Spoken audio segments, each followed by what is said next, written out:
महाभारत में अर्जुन की प्रतिज्ञा। महाभारत का भयंकर युद्ध चल रहा था। लड़ते लड़के अर्जुन रणक्षेत्र से दूर चले गए थे। अर्जुन की अनुपस्थिति में पांडवों को पराजित करने के लिए द्रोणाचार्य ने चक्रव्यूह की रचना की।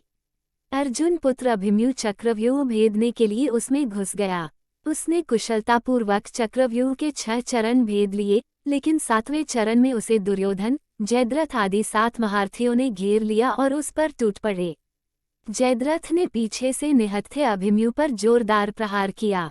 वह वार इतना तीव्र था कि अभिमन्यु उसे सहन नहीं कर सका और वीरगति को प्राप्त हो गया। अभिमन्यु की मृत्यु का समाचार सुनकर अर्जुन क्रोध से पागल हो उठा। उसने प्रतिज्ञा की कि यदि अगले दिन सूर्यास्त से पहले उसने जयद्रथ का वध नहीं किया तो वह आत्मदाह कर लेगा। जयद्रथ भयभीत होकर दुर्योधन के पास पहुंचा और अर्जुन की प्रतिज्ञा के बारे में बताया। दुर्योधन उसका भय दूर करते हुए बोला, चिंता मत करो मित्र, मैं और सारी कौरव सेना तुम्हारी रक्षा करेंगे। अर्जुन कल तुम तक नहीं पहुंच पाएगा, उसे आत्मदाह करना पड़ेगा। अगले दिन युद्ध शुरू हुआ। अर्जुन की आंखें जयद्रथ को ढूंढ रही थीं, किंतु वह कहीं नहीं मिला। दिन बीतने लगा। धीरे धीरे अर्जुन की निराशा बढ़ती गई। ये देख श्री कृष्ण बोले, पार्थ, समय बीत रहा है और कौरव सेना ने जयद्रथ को रक्षा कवच में घेर रखा है। अतः तुम शीघ्रता से कौरव सेना का संहार करते हुए अपने लक्ष्य की ओर बढ़ो।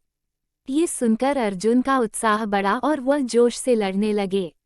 लेकिन जयद्रथ तक पहुंचना मुश्किल था। संध्या होने वाली थी। तब श्री कृष्ण ने अपनी माया फैला दी। इसके फलस्वरूप सूर्य बादलों में छिप गया और संध्या का भ्रम उत्पन्न हो गया। संध्या हो गई है और अब अर्जुन को प्रतिज्ञावश आत्मदाह करना होगा। ये सोचकर जयद्रथ और दुर्योधन खुशी से उछल पड़े। अर्जुन को आत्मदाह करते देखने के लिए जयद्रथ कौरव सेना के आगे आकर अट्टहास करने लगा।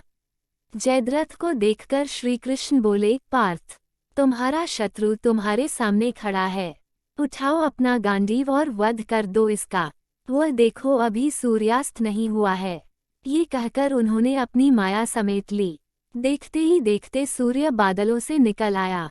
सबकी दृष्टि आसमान की ओर उठ गई। सूर्य अभी भी चमक रहा था। ये देख जयद्रथ और दुर्योधन के पैरों तले जमीन खिसक गई। जयद्रथ भागने को हुआ, लेकिन तब तक अर्जुन ने अपना गांडीव उठा लिया था। तभी श्री कृष्ण चेतावनी देते हुए बोले, हे अर्जुन, जयद्रथ के पिता ने इसे वरदान दिया था कि जो इसका मस्तक जमीन पर गिराएगा उसका मस्तक भी 100 टुकड़ों में विभक्त हो जाएगा। इसलिए यदि इसका सिर जमीन पर गिरा तो तुम्हारे सिर के भी 100 टुकड़े हो जाएंगे।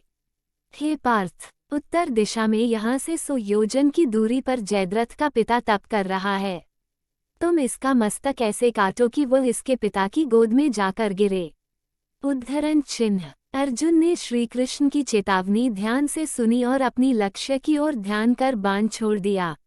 उस बाण ने जयद्रथ का सिर धड़ से अलग कर दिया और उसे लेकर सीधा जयद्रथ के पिता की गोद में जाकर गिरा। जयद्रथ का पिता चौंक कर उठा तो उसकी गोद में से सिर जमीन पर गिर गया। सिर के जमीन पर गिरते ही उनके सिर के भी 100 टुकड़े हो गए। इस प्रकार अर्जुन की प्रतिज्ञा पूरी हुई।